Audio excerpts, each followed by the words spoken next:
Oh boy, what a tale that was, Melody. Now, Monk, how about being a man of God? Why don't you tell us a merry tale?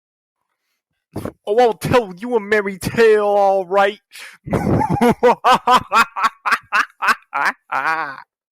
Yo, I will tell many a tragedy, but it is with Lucifer that I will begin thee.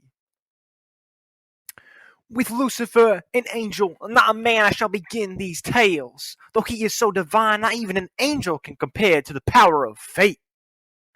For his sin, he was cast down into hell. O Lucifer, the bravest of all angels, now you are Satan. What the I'm Satan. How could this happen to me? O Adam, created by God himself, you lived in the Garden of Eden, free from sin. But fortune did you in. You ruled all of paradise save for one tree, but Eve ate the apple off that tree, and now you are both expelled from paradise. You need to leave! Yo, what's up? It's me, the monk. This next story is about Samson. His birth was foretold by the angels, and his strength was divine. Yo, it's me, Samson. My hair is so luxurious and awesome. Yo, watch me kill this lion with my bare hands.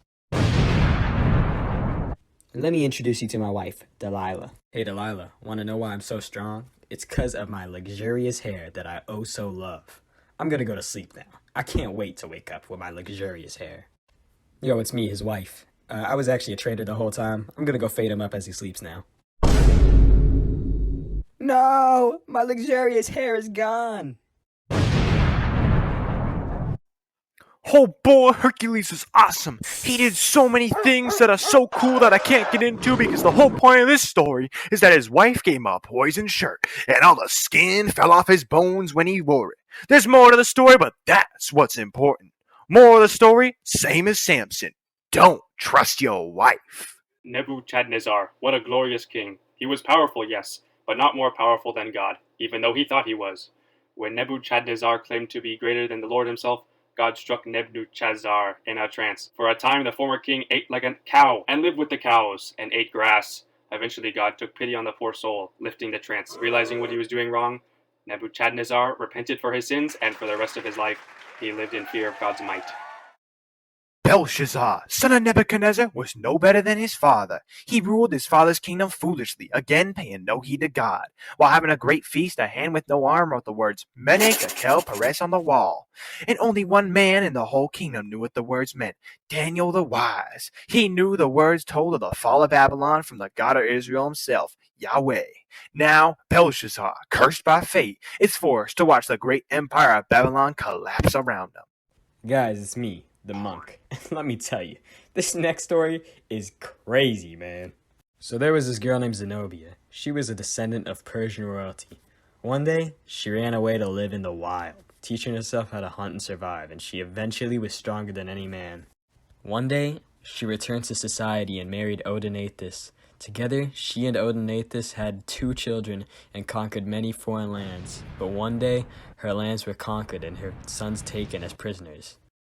Moral of the story, don't press your luck, especially if your army is 4 people total.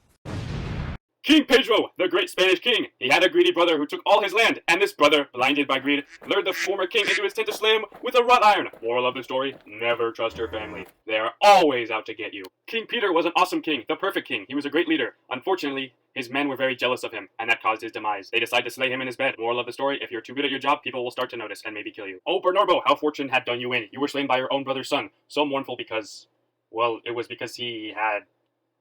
beyond the nephew killing thing, I'm not really sure what happened, but fortune played a part. Yo, what's up? It's the monk. You thought I was done talking about Nebuchadnezzar?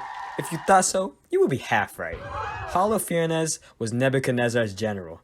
He enforced his laws cruelly and was hated by all.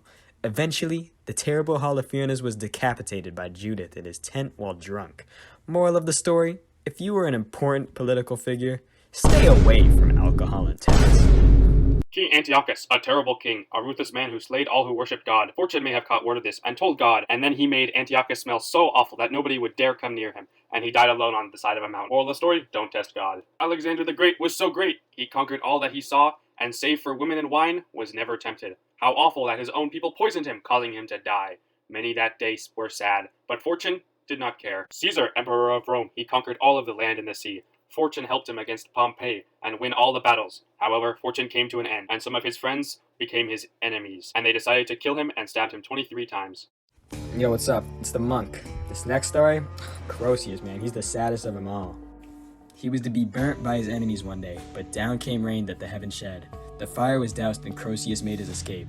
Croesus saw the rain as a sign to start another war, but he first went to rest. Croesus had a great dream that night, as while he was against a tree, he was washed by Jupiter and dried by Phoebus. He awoke from the pleasant dream and asked his daughter what it could mean. His daughter only replied, "You shall be hanged. The rain will wash you, clean you, and in the sun you will dry." And so eventually, Croesus was hanged.